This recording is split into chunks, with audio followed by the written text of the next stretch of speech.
Hello friend, नमस्कार friend. आज का एजुकेशनल वीडियो बड़ा ही दिलचस्प स्मरण रखने जिसने भी ढंग से क्लास 9 अध्ययन किया उसका लाइफ बड़ा ही स्मरणीय हो। जैसे 10th लेवल के कॉम्पिटिशनल एग्जाम जैसे नवोदय सैनिक BHU में घर छात्र विजय 6 में सफलता पा सकते हैं। फ्रेंड, आज का एजुकेशनल वीडियो सब्जेक्ट हिंदी का पूर्ण बेसिकली क्वेश्चन एंड आंसर है। फ्रेंड, वीडियो पर जाने से पहले अगर आपने लाइक सब्सक्राइब नहीं किया तो शीघ्र कर ले। आपको तरह तरह के प्रश्न उत्तर मिलते रहेंगे, हमें भी मोटिवेशन होता रहेगा। बाल गोविंद भगत शीर्षक पाठ किनकी रचना है? बाल गोविंद भगत शीर्षक पाठ राम वृक्ष बेनीपुरी की रचना है। बाल गोविंद भगत कैसी रचना है? बाल गोविंद भगत राम वृक्ष बेनीपुरी रेखाचित्र की रचना है। बाल गोविंद पाठ का क्या उजागर करता है? बाल गोविंद भगत धर्म के मर्म को उदाहरण करता है। धर्म पालन किसमें झलकता है? धर्म पालन आडंबरों या अनुष्ठानों के निर्वहन में नहीं बल्कि आचरण की पवित्रता और शुद्धता में। प्रस्तुत पाठ के मुख्य नायक कौन हैं? प्रस्तुत पाठ के मुख्य नायक बाल गोविंद भगत गृहस्थ हैं। बाल गोविंद भगत कैसे थे? बाल गोविंद भगत मझोल कद के गोरे चिट्टे आदमी थे। धर्म पालन किसमें झलकता है? बाल गोविंद भगत की दिनचर्या और निर्णय मनुष्यता की सच्ची और परिभाषा रचने में सहायक है। बाल गोविंद भगत कैसे व्यक्ति थे? बाल गोविंद भगत साधु थे। बाल गोविंद भगत की उम्र क्या थी? 60 से ऊपर ही होंगे। बाल गोविंद भगत का चेहरा हमेशा कैसा रहता था? किंतु हमेशा उनका चेहरा सफ़ेद बालों से ही जगमग किए रहता। बाल गोविंद भगत क्या पहनते? कमर में एक लंगोटी, मात्र सिर में कबीर पत्तियों सी कनफटी टोपी। कबीर पंपी टोपी कैसी होती है? कनफटी टोपी होती है। बाल गोविंद भगत जाड़े में हमेशा क्या रखते थे? एक काली कमली ऊपर उसे ओढ़े रहते थे। रामनंदी नंदन कैसा होता था? जो नाक के एक छोर से दूसरी औरतों के टीकों की तरह शुरू होता। बाल गोविंद भगत के गले में हमेशा क्या रखते थे? गले में तुलसी की जड़ों की एक बेडौल माला बांधे रहते। बाल गोविंद भगत एक साधु थे। कैसे? बाल गोविंद भगत एक साधु थे, साधु की सब परिभाषाओं में खरे उतरने वाले। बाल गोविंद भगत का जीवन कैसा था? बाल गोविंद भगत का जीवन बिल्कुल गृहस्थ था। बाल गोविंद भगत के घर में कौन कौन थे? बेटे और पतोह। पाठ में किसे कहा जाता है? कबीर को साहब मानते हैं। बाल गोविंद भगत के किनके आदेश उपदेश को मानते थे? बाल गोविंद भगत कबीर को आदेश उपदेश को मानते थे। बाल गोविंद भगत का व्यवहार कैसा था? कभी झूठ नहीं बोलते, खरा व्यवहार रखते। लोग बाल गोविंद भगत के किस व्यवहार को कौतूहल होते? न किसी से खास झगड़ा मोल लेते। बाल गोविंद भगत अपनी संपत्ति को किसका मानते थे? बाल गोविंद भगत अपनी बेटा और पतोहों को संपत्ति को मानते थे। बाल गोविंद भगत साहब की दरबार में क्या लाते थे? बाल गोविंद भगत साहब के दरबार में जो खुद सोत में पैदा होता उसे सिर पर लाद कर पहले उसे साहब के दरबार में लाते थे। साहब का दरबार कहाँ था? साहब का दरबार जो अनेक से 4 कोस दूर था।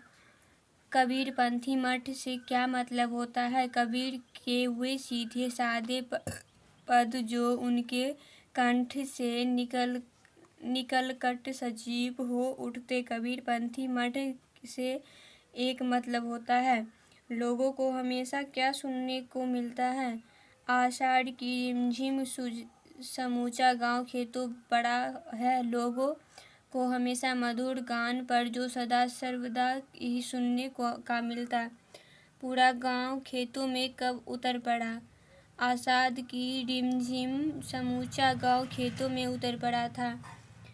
गांव की खेती आषाढ़ में रिमझिम मौसम में क्या हो रहा था? रिमझिम मौसम में धान की खेती रोपनी हो रही थी। समूचा गांव खेती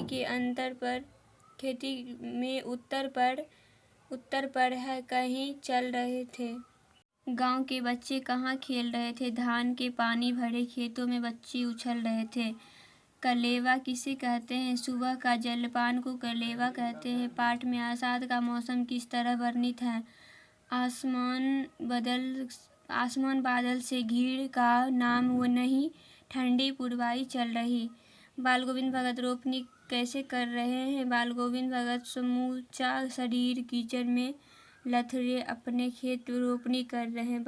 जब बाल गोविंद भगत भजन गाते तब क्या होता था? बच्चे खेलते हुए झूम उठते, मेड़ पर खड़ी औरतें के होठ कांप उठते, गुनगुनाने लगती है, हलवाहों के पैर ताल से उठने लगते, रोपनी करने वालों की अंगुलियां एक अजीब क्रम से चलने लगती। बाल गोविंद भगत का यह संगीत है या जादू?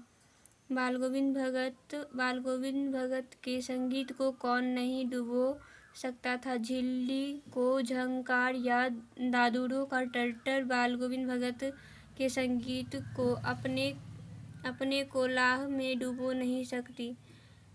खचड़ी किसे कहते हैं? डफली के ढंग का परंतु आकार में उसमें छोटा एक वाद्यतंत्र को खचड़ी कहते हैं। बाल गोविंद की खचड़ी कैसी बजती है? उनकी खचड़ी की डिमक डिमक बज रही है। बाल गोविंद भगत खचड़ी के साथ क्या गा रहे थे? वे गा रहे हैं, गोदी में पिचवा चमक उठे सखिया चिहुक उठाना। बाल गोविंद भगत का गाना कब बिजली की तरह चौंका देता था? भरे बादलों भादों के आधी रात में उनका यह गाना अंधेरे में अकस्मात कौंध उठने वाली बिजली की तरह किसने चौंका देता? बाल गोविंद भगत प्रभातियाँ कब शुरू करते? कार्तिक आया नहीं कि बाल गोविंद भगत की प्रभातियाँ शुरू हुई। बाल गोविंद भगत की प्रभाती कब से कब तक चलती? कार्तिक से फागुन तक। बाल गोविंद भगत के घर से नदी कितना दूर था? 2 मील दूर। सुबह सुबह बाल गोविंद भगत कहाँ बैठ संगीत गाते? पोखर के ऊंचे विंडे पर। बाल गोविंद भगत का संगीत लेखक को कहाँ ले आया गया? उनका संगीत मुझे पोखर पर ले गया था। पोखर के भंडे पर बाल गोविंद कैसे बैठते थे? खचली लेकर जा बैठते और अपने गाने टेरने लगते। लेही किसे कहते? प्रातःकाल की लालिमा। उमस भरी शाम को कौन शीतल कर देती? गर्मियों में उनकी सांझा उमस भरी शाम को भी शीतल कर देती थी। शाम में बाल गोविंद भगत के आंगन में क्या होता था? आंगन में वे आसन जमा बैठते और गांव के उनके कुछ प्रेम भी जुट जाते। खचड़ियों और करतालों की भरमार हो जाती।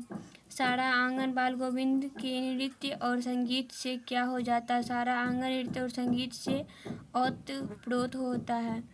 बाल गोविंद का बेटा कैसा था? कुछ सुस्त और बोदा साधा था। बाल गोविंद भगत अपने बेटे को क्या मानते थे? इकलौता बेटा था, वह कुछ सुस्त और बोदा था, किंतु इसी कारण बाल गोविंद भगत उसे और भी मानते थे। इससे काफ़ी सरल आसान प्रश्न उत्तर पाने के लिए नेक्स्ट वीडियो बस देखकर लाइक सब्सक्राइब करना ना भूलें। थैंक्स।